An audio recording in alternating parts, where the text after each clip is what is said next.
हमारे सहयोगी सुधीर दंडोतिया भी इस वक्त हमारे साथ में जुड़ रहे हैं पूरा अपडेट लेकर के। सुधीर, तस्वीरें जितनी भी हमने देखी और दिखाई मुरैना में जिस तरह की आशंका थी उस अंचल से वहां फायरिंग की घटनाएं एक नहीं 3-4 हो चुकी हैं और जहां फायरिंग हो रही है वहां पर मतदान भी प्रभावित दिख रहा है।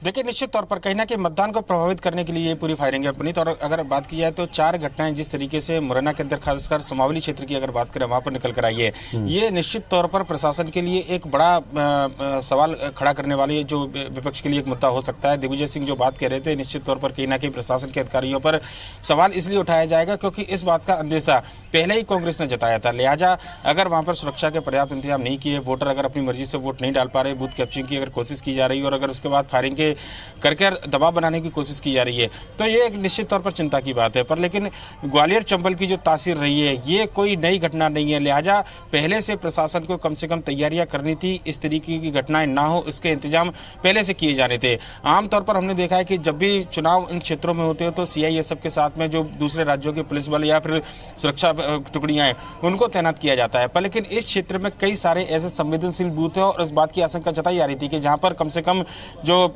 दबंगों के जो गांव है वहां पर हो सकता है कि जो लोग हैं दूसरे अन्य जाति के उनको वोट ना डालने दिया जाए। और लगभग वो आशंका पूरी तरह सही साबित हुई जब आज सुबह से लगातार ये फायरिंग की घटनाएं, गोली चलने की घटनाएं सामने निकल कर आई हैं।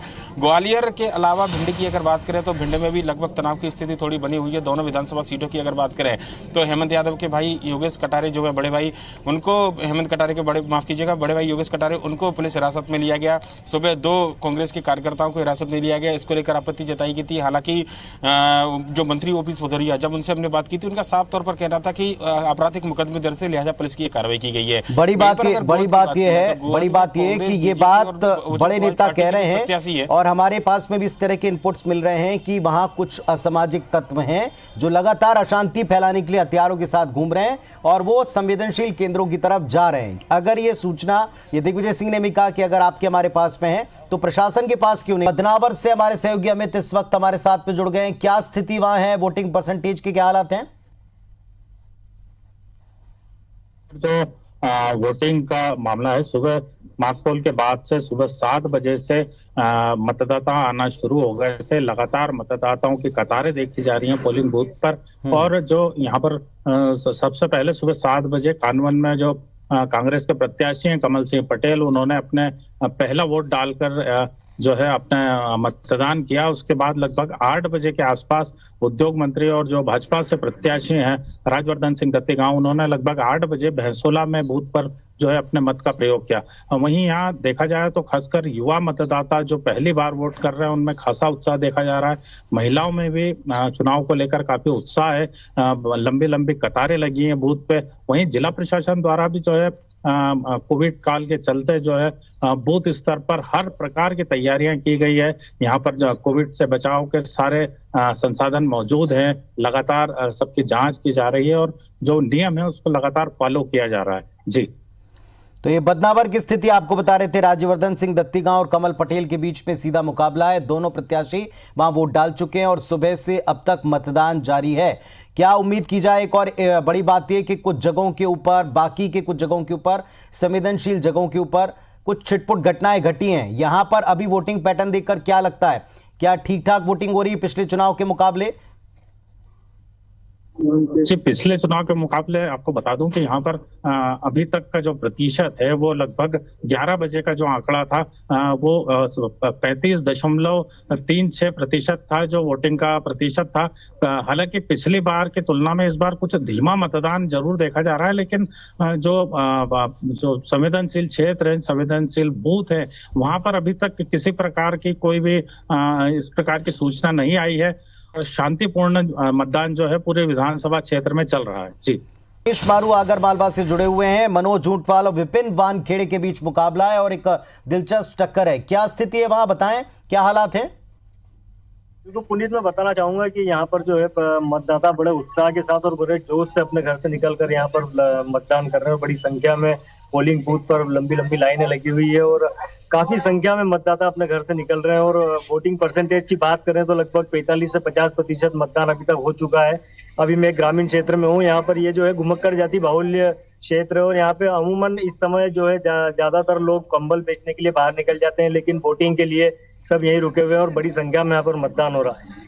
पुनीत, तो दोनों जगहों के ऊपर जो दोनों हमारे सहयोगी बता रहे हैं कि वहां मतदान का अच्छा प्रतिशत है। आगर में जो स्थिति आप बता रहे हैं मनीष, सबसे बड़ी बात यह कि यह भी एक हाई प्रोफाइल सीट बन गई है विपिन वानखेड़े की वजह से। हर एक जगह मुद्दों को छोड़ करके बिकाऊ टिकाऊ के ऊपर पूरा चुनाव का कैंपेन रहा है। लोगों से, मतदाताओं से आपने बात की, उनके जहन में क्या है, वो किस आधार पर वोट डालने आ रहे हैं?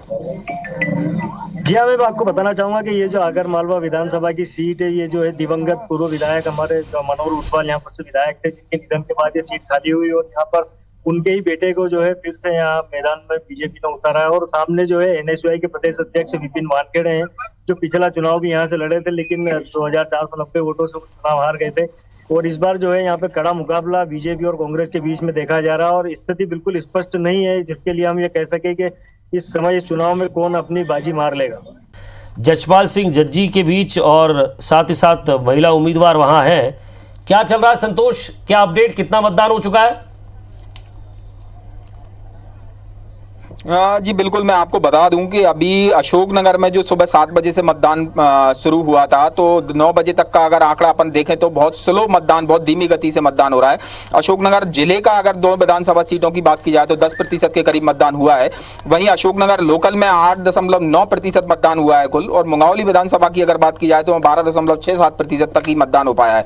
पहले तो मतदाताओं की लंबी लाइन देखी जा रही थी, लेकिन उसके बाद धीमी गति दिखाई दे रही है। अब थोड़े देर बाद जब अगर अपन बात करें तो 10 बजे से जो मतदान केंद्रों को देखा जा रहा है तो वहां पे एक लंबी कतारें दिखाई दे रही हैं। अभी हम लोग साडोरा जगह पे साडोरा में खड़े हुए हैं। साडोरा के एक पोलिंग सेंटर पे हैं, जहां 4 पोलिंग सेंटर हैं।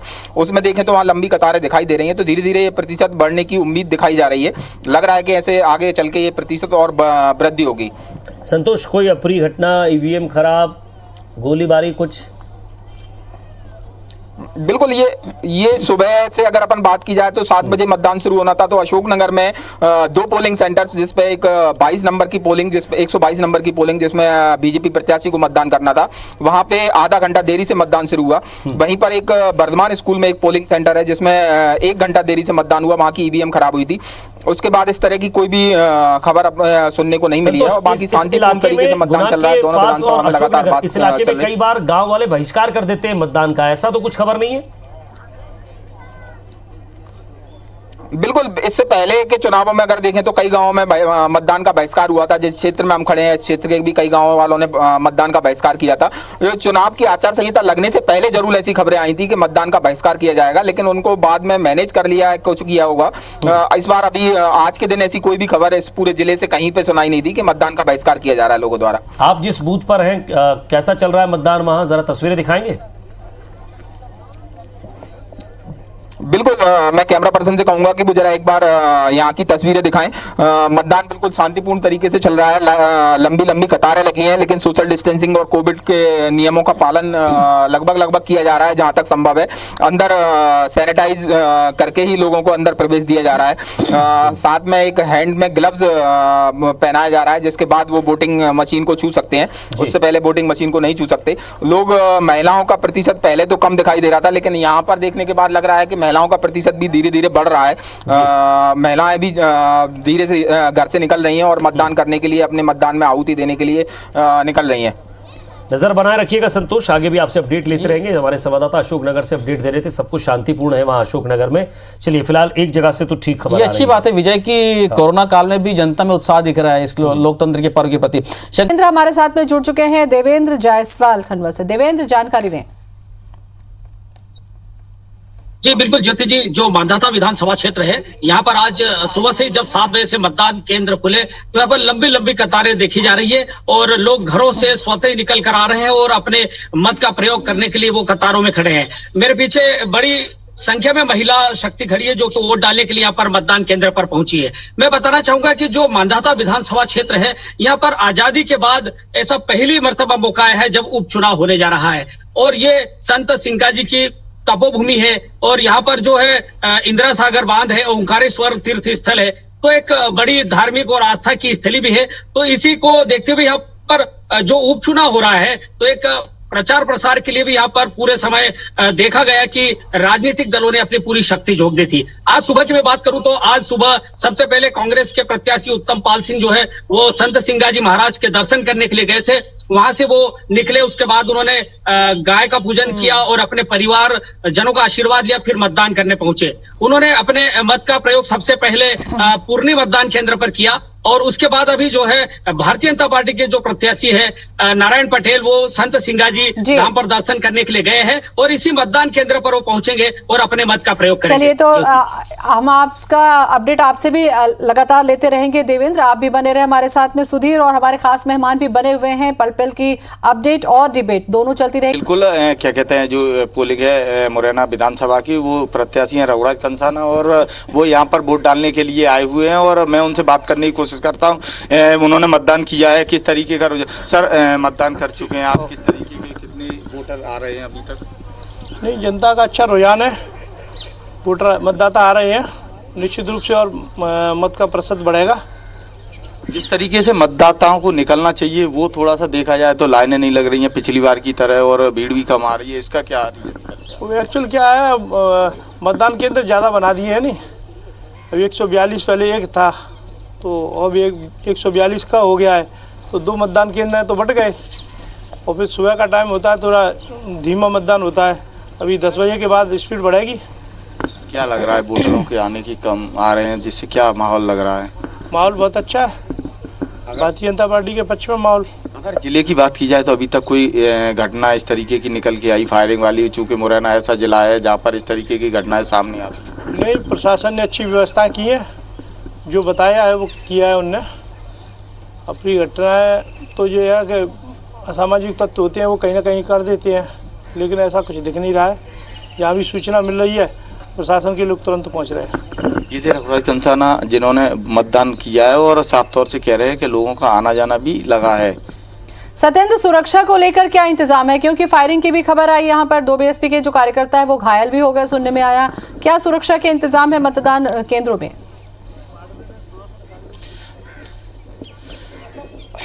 बिल्कुल, प्रशासन जिस तरीके से अगर बात की जाए तो जो दावे कर रही है कि 3000 का जो बल है वो अतिरिक्त बल मिला हुआ है और 21-22 जो कंपनियां हैं वो भी मिली हुई हैं, उसके बाद भी सब व्यवस्थाओं के तो दावे कर रही है, लेकिन जिस तरीके से जो व्यवस्थाएं होनी चाहिए वो कहीं ना कहीं डल निकल के आ रही हैं और फायरिंग की घटनाएं या चुटपुट जो वैसी घटनाएं वो भी निकल कर सामने आ रही हैं। हालांकि प्रशासन से बात की जाए, पुलिस के अधिकारियों से बात की जाए तो अभी वो ये सारी चीजें नकार रहे हैं कि इस तरीके की कोई घटना हो रही नहीं हुई है, लेकिन ये बहुत सारी घटनाएं सामने निकल कर आ रही हैं। अगर बसपा प्रत्याशी के समर्थक और कांग्रेस के लोगों से भी विवाद हुआ है जिसमें मामले दर्ज तो हो चुके हैं, लेकिन क्या नाम है, और भी 2-3 जगह से घटनाएं, छुटमुट घटनाएं निकल कर आई हैं, लेकिन जो दावे कर रहा है प्रशासन वो कहीं ना कहीं फैल नजर आ रहे हैं। जी चलिए, नजर बनाए रखिए सत्येंद्र, अपडेट हम आपसे आगे भी लेते रहेंगे। और सुर्खी में लगातार मतदान का प्रतिशत बढ़ रहा है। अभी कांग्रेस की प्रत्याशी पारुल साहू यहाँ पर पहुंची थी और उनकी ओर से दावा किया गया है कि ये जो पोलिंग परसेंटेज बढ़ा हुआ है, खासतौर पर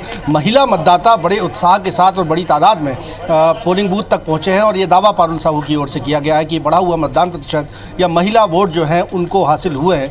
और साथ ही साथ उनकी ओर से एक शिकायत की गई थी निर्वाचन आयोग में कि सुर्खी में हज़ारों की तादाद में फर्जी मतदाता वोटर लिस्ट पर हैं, उस पर चुनाव आयोग की ओर से कल ही कार्रवाई की गई है। 8,500 फर्जी वोटर्स के नाम जो हैं वोटर लिस्ट से काटे गए हैं, तो इस पर पारुल साहू की ओर से एक संतोष जताया गया है और साथ ही साथ दावा यह है कि मध्य प्रदेश की जनता इस बार वो जनादेश देगी जो लोकतंत्र के हक में होगा, अपनी जीत का, और साथ ही साथ मध्य प्रदेश में कांग्रेस पार्टी की बड़ी जीत का दावा जो है वो पारुल साहू ने किया है। अभी सुर्खी में ही गोविंद सिंह राजपूत भी पहुंचे हैं, कुछ ही देर में हम उनसे लाइव भी बात कर पाएंगे। लेकिन आपको बता दूं ये चुनावी मुकाबला जो विजय है खासा दिलचस्प है सुर्खी में भी, और इसलिए भी सुर्खियां बटोरता रहा क्योंकि यहाँ पर प्रत्याशी वही पुराने हैं लेकिन पार्टियाँ बदल चुकी हैं। 2013 में पारुल साहू इसी सुर्खी सीट से बीजेपी की विधायक रह चुकी हैं, उनने 141 वोटों से गोविंद सिंह राजपूत को हराया था, जबकि उससे पहले 2008, 2003 और 2018 में गोविंद सिंह राजपूत सुर्खी के विधायक चुने गए। लेकिन जिस तरह से सब जानते हैं कि दल बदल हुआ, उसके बाद उपचुनाव की नौबत सुर्खी में भी है, तो चेहरे वही हैं, पार्टियां बदल गई हैं और रोचक चुनावी मुकाबला जो है इस बार भी है। कांग्रेस और बीजेपी की ओर से, जैसा हम लगातार सुन रहे थे कि आरोपों और प्रत्यारोपों का सिलसिला जो शुरू हुआ था चुनाव के पहले, वो अब तक थमा नहीं है। वोटिंग लगातार हो रही है, पोलिंग परसेंटेज बढ़ रहा है, लेकिन आरोपों प्रत्यारोपों दावों के इस पूरे जंग में वोटर बहुत सी जगह पर साइलेंट भी था और लेकिन खुलकर मतदान कर रहा है। यह आशंका थी कि कोविड संक्रमण है, बड़ा चुनौती होगी निर्वाचन आयोग के लिए, कैसे मतदान प्रतिशत बढ़ेगा। सुर्खी का जिक्र करता हूं तो पिछले विधानसभा चुनाव में 2018 में तकरीबन 75% यहाँ पर पोलिंग हुई थी, लेकिन जिस तरह से पोलिंग परसेंटेज यहाँ पर बढ़ा है उसको देखकर हम कह सकते हैं कि यहाँ पर कोरोना संक्रमण के मद्देनज़र निर्वाचन आयोग की ओर से जो तैयारियां की गई थी वो कहीं ना कहीं फलीभूत होती नजर आती हैं। एक बार फिर मैं आपको सुर्खी के इस निर्वाचन केंद्र पोलिंग बूथ के नज़ारे दिखाना चाहूँगा। देखिए, लोकतंत्र की खूबसूरती ही से कहा जा सकता है विजय। देखेंगे कि आप बड़ी इस तादाद में महिला वोटर जो हैं वो घरों से निकलकर पोलिंग बूथ तक पहुंची हैं, अपनी वोट की ताकत, अपने वोट के अधिकार। तो एक तरफ खूबसूरत बोलियां भी है कि आइए मतदान कीजिए। विजय, हम IBC 24 लगातार अपील भी करते रहे कि वोट जरूर दें, सही प्रत्याशी को चुने, वोट जरूर दें। शंकर लाल जी, कुछ देर पहले बात हो रही थी पारुल साहू जी की, सुर्खी की हम बात तमाम पोलिंग बूथ के आसपास भी जायजा ले रहे हैं। लगातार बातचीत हो रही है। गोविंद सिंह राजपूत इस वक्त हमारे साथ सीधे जुड़े हुए हैं। क्या मंजर आपको नजर आ रहा है? मंजर साफ है, चुनाव साफ है, जनता मन बना चुकी है और भारतीय जनता पार्टी के प्रत्याशी होने के नाते मुझे जनता का भरपूर आशीर्वाद मिल रहा है। महिला पोलिंग परसेंटेज अच्छा बढ़ा हुआ दिख रहा है और ऐसा जो आशंका थी कि कोविड संक्रमण है उसके मद्देनज़र घट सकता है, लेकिन अच्छा पोलिंग परसेंटेज है, महिलाएं भी बड़ी तादाद में निकलती हैं, तो ये कहाँ जाएगा ये शिफ्ट, क्या लगता है? चुनाव अच्छी व्यवस्था की है, मास्क दे रहे हैं, सैनिटाइज कर रहे हैं। यहाँ महिला पुरुष का नहीं है, यहाँ जो भी जा रहा है वोट भाजपा को, कमल के फूल को जा रहा है। कांग्रेस के दावे लगातार किए जा रहे हैं कि यहाँ से एक जनादेश निकलेगा, क्या कहेंगे? कांग्रेस दावा कर रही है कि सुर्खी भी एक सीट है जहाँ से एक जनादेश निकलेगा उनके पक्ष में। कांग्रेस चिल्ली की सपने देख रही है। यहाँ तो कांग्रेस का जरा विजेंद्र इनसे ये भी पूछ लीजिए, अगर साथ में जुड़े हैं तो आपके जो साथी लोग हैं उनके क्षेत्र में गोलियों की जरा आवाज आ रही, खनखना रही है गोलियां। आया कि कई सीटों पर करप्ट प्रैक्टिस की जा रही है या धनबल का इस्तेमाल जो है भाजपा प्रत्याशियों की ओर से किया गया, क्या कहेंगे आप? कांग्रेस को कोई मुद्दा बचा नहीं, सिर्फ आरोप लगाने के। वो अपनी हार को कर चुके हैं स्वीकार, इसलिए इस प्रकार की बयानबाजी कांग्रेस कर रही है। ठीक, तो 28 में से कितनी सीटें जाएंगी? क्योंकि कांग्रेस बीजेपी के बड़े नेता लगातार यहाँ से शिवराज जी, यहाँ से कमलनाथ जी 28 की बात कर रहे हैं। गोविंद सिंह राजपूत का गणित क्या कहता है? देखिए, मैं कोई भविष्य का वक्ता तो हूँ नहीं कि कितनी आएंगी, लेकिन यह है कि अच्छी सीटें जीतेंगी, लेकिन सुर्खी जीतने में अव्वल होगी। बहुत बहुत शुक्रिया। हमने बात की गोविंद सिंह राजपूत जी से, लगातार चुनाव मैदान में है ये। चलिए, प्रत्याशी के तौर पर थे और पहले कांग्रेस में थे, अभी बीजेपी में है, मंत्री थे। आज जनता तय कर देंगे कि आगे क्या रहेंगे। राहुल कोठारी निर्वाचन आयोग तक वो शिकायत पहुंचा रहे हैं। ये तस्वीर आप देख रहे होंगे, एक वॉर रूम बनाया था, वो वॉर रूम तो है ही है, लेकिन उसके बाद एक कंट्रोल रूम बन गया है। तो बीजेपी हर स्तर पर, पहले बूथ कमेटियां सब कुछ बनी, उन पर नजर। और ये तस्वीर आपको दिखा रहे हैं जहां शिकायतें मिल रही हैं और शिकायतों के उस पुलिंदे को लेकर राहुल कोठारी जी चुनाव आयोग में जा रहे हैं।